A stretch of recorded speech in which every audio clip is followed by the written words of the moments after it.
For 5 years, I poured my soul into their plates, and for 5 years, they treated me like a kitchen appliance.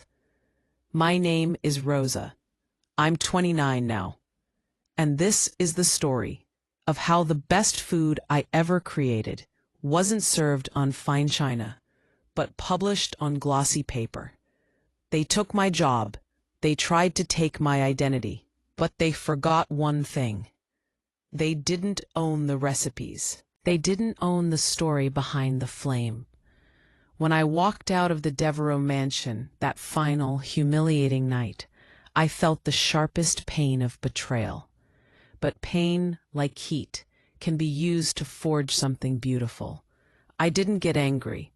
I got busy. I took every single one of their treasured, brag-worthy dishes, added the missing ingredient, my truth, and served it to the world. And trust me, seeing the look on Mrs. Branch Devereaux's face when she realized her private culinary genius was now plastered across every bookstore window, that was the sweetest dessert I ever created. Hello, everyone. If you've ever poured your heart into your work only to have your efforts dismissed, overlooked, or worse, stolen, then this story is for you. Hit that like button, subscribe to the channel, and let this be a reminder that true value can never be contained behind a mansion door. I'm Rosa. I'm a chef, a writer, and most recently, a best-selling author. I live in a world where food is the language of love, but for a long time, it was the language of my humiliation. Today, I want to share the story of the Devereaux and their mansion. This isn't just about a career change. It's about recognizing your own worth when others refuse to see it. It's about taking something painful and transforming it into something beautiful, something valuable. This is my real-life story, and it's time to tell it. So, let's begin. The Devereaux mansion wasn't just big. It was silent. It was the kind of silent that screams money. Marble, high ceilings, and a kitchen that was an absolute dream, equipped with everything a chef could ever want. That kitchen was my world for 5 years, from the time I was 23 until I turned 28. I worked for Mr. Jonathan Devereaux, a venture capitalist, and Mrs. Claire Devereaux, a socialite famous only for her flawless parties and impeccable taste I was solely responsible for creating. The nature of the injustice was subtle, insidious, and deeply psychological. They didn't scream or shout. They simply rendered me invisible. They never looked me in the eye. When Mrs. Devereaux would issue a menu change, she would speak directly to the countertop, or sometimes to the air beside my ear, as if my presence was merely a convenient echo. I was preparing a $500 piece of halibut, the texture, temperature, and seasoning perfect, and she would simply glide past, murmuring, "Don't forget the parsley, Rosa. Not good job, or thank you, but don't forget." Always focusing on the potential mistake. My apron was my uniform, but it felt like a psychological barrier. It hid the exhaustion. It hid the small, hopeful fire I had for cooking. I worked quietly, my hands moving with practiced efficiency, but inside, I was screaming for acknowledgement. The demands were insane. Every dish had to dazzle. The soufflés had to rise higher than the roof. The sauces, my signature sauces, the ones with layers of flavor that took hours to perfect, had to be flawless. I remember perfecting her favorite dish, the Devereaux duck, which required a 10-hour slow braise, a complex reduction sauce with port wine and fresh figs, and a tiny, beautiful rosette of expertly rendered duck skin. It was art. It was me pouring my skill, my heritage, and my education into their mouths. Yet, they took the credit. They never introduced me to guests. They would accept compliments for the meal, with a casual wave of the hand, saying, "Oh, the cook has her moments," never using my name. It was always the cook, the staff, the kitchen. I was known only when something went wrong, a cold plate, a missing garnish. One time I was working a massive holiday gala, 200 people. I'd been awake for 36 hours straight. I served a perfect beef Wellington, the pastry golden, the beef ruby red, the mushroom duxelles earthy and rich. I was watching through the swinging door, utterly spent but proud. Mrs. Devereaux's friend leaned over and said, "Claire, darling, this is divine." "Who made this?" Mrs. Devereaux airily replied. "Oh, just the latest person we hired. They come and go, but the recipes are solid." It wasn't just the lack of credit. It was the active dismissal of my creativity. They claimed the recipes were solid, implying they were inherited or found, not created by the person standing right there, fighting off fatigue to ensure their perfect party went off without a hitch. That kind of disrespect, the casual, thoughtless cruelty, it doesn't just make you angry. It makes you feel powerless. It makes you question if you deserve any better. The conflict escalated over months, mainly through tiny cuts to my self-esteem. They began to bring in outside celebrity chefs to cater small events, not because they needed the food, but to show me that I was interchangeable. I'd be relegated to cleaning up the mess left by a guest chef, scrubbing pots while hearing Mrs. Devereaux fawn over the outsider's work. But the real crisis came on a Tuesday night. I had just catered the most important dinner of their year, a deal-closing event for Mr. Devereaux's venture firm. The stakes were incredibly high. I had delivered perfection. Lobster bisque, a crown roast lamb, and the grand finale, my signature chocolate soufflé, light as air, with a molten center, served with homemade crème anglaise. The clients raved. The deal was secured. I was cleaning up, physically drained, when Mrs. Devereaux came into the kitchen. She wasn't smiling. She looked crisp, cold, and utterly devoid of gratitude. "Rosa, your services are no longer required." She spoke without looking at me, checking her nails. My heart slammed in my chest. I dropped the sponge. My hands were suddenly cold, the heat of the stove instantly forgotten. I beg your pardon? Tonight was a success." "What happened?" "It was adequate," she said dismissively. "But we feel the kitchen needs a refresh, a new palette. We've decided to restructure the staff budget." The betrayal was physical. My throat felt thick, my stomach churning. Restructure? I've worked here 5 years. No warning? What about my final paycheck, my accrued vacation time? She finally looked at me, a flicker of pure disdain in her eyes. "That will be calculated and mailed to you, assuming we don't find any damage to the silverware. Now, you need to leave. We have new people starting tomorrow, and we don't want any clutter." Clutter, that was me. 5 years of devotion, of sacrificing my health and my social life, of mastering the art of French cuisine just for their approval. And I was dismissed like a broken chair. Not only was I fired without warning after delivering a flawless, high-stakes performance, but they refused to give me my final pay, leveraging it as a threat against me finding damage. I didn't beg. I felt a seismic shift inside. The years of quiet obedience shattered. I stood up straight, pulled off my apron, and dropped it onto the clean floor, not in anger, but in finality. It was the only dignity I had left.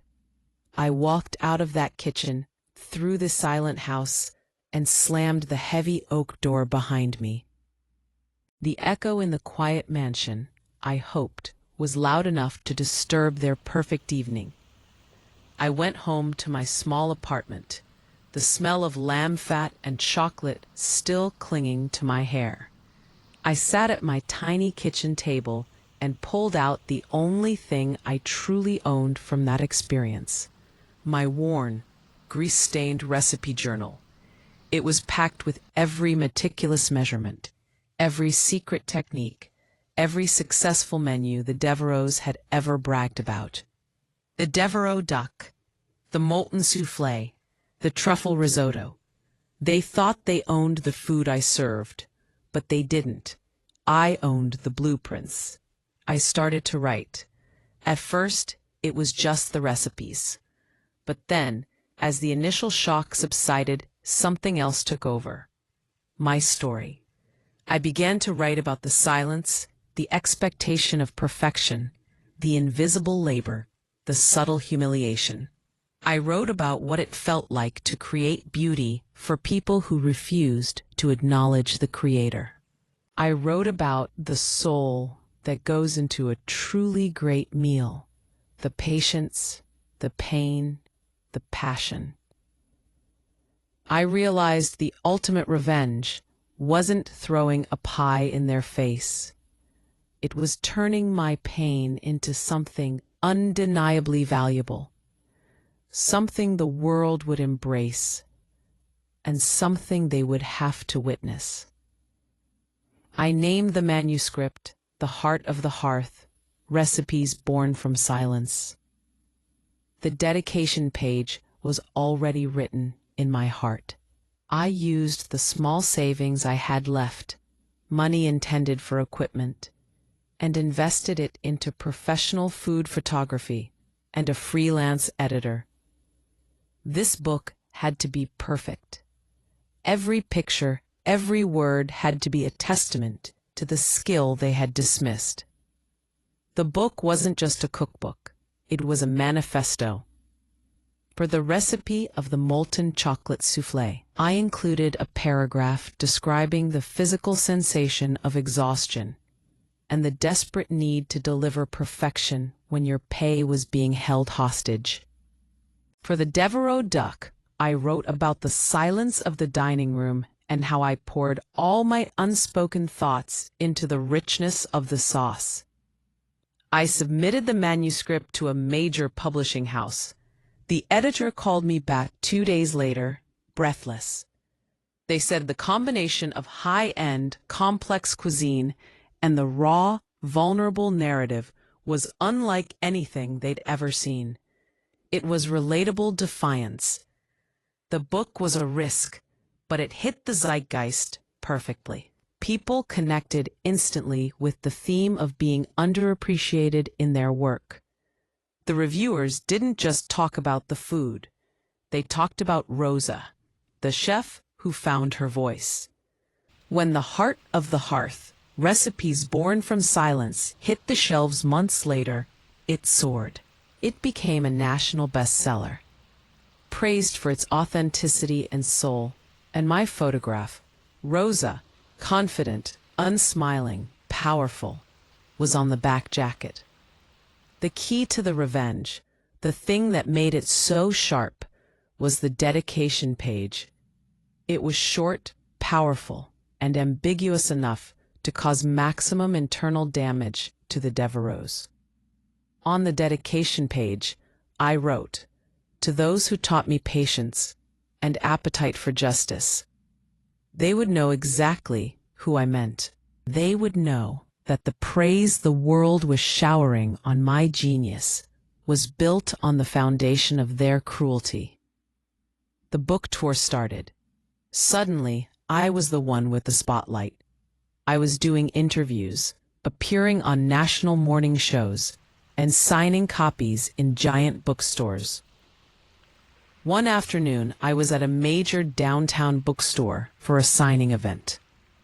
I was wearing a sharp, tailored dress, no apron, no kitchen whites, and talking about my creative process. The line of fans stretched out the door, and then I saw her, Mrs. Devereaux. She wasn't in line. She was standing frozen near the front display table, where a massive stack of my books was proudly featured, my face staring out from the cover.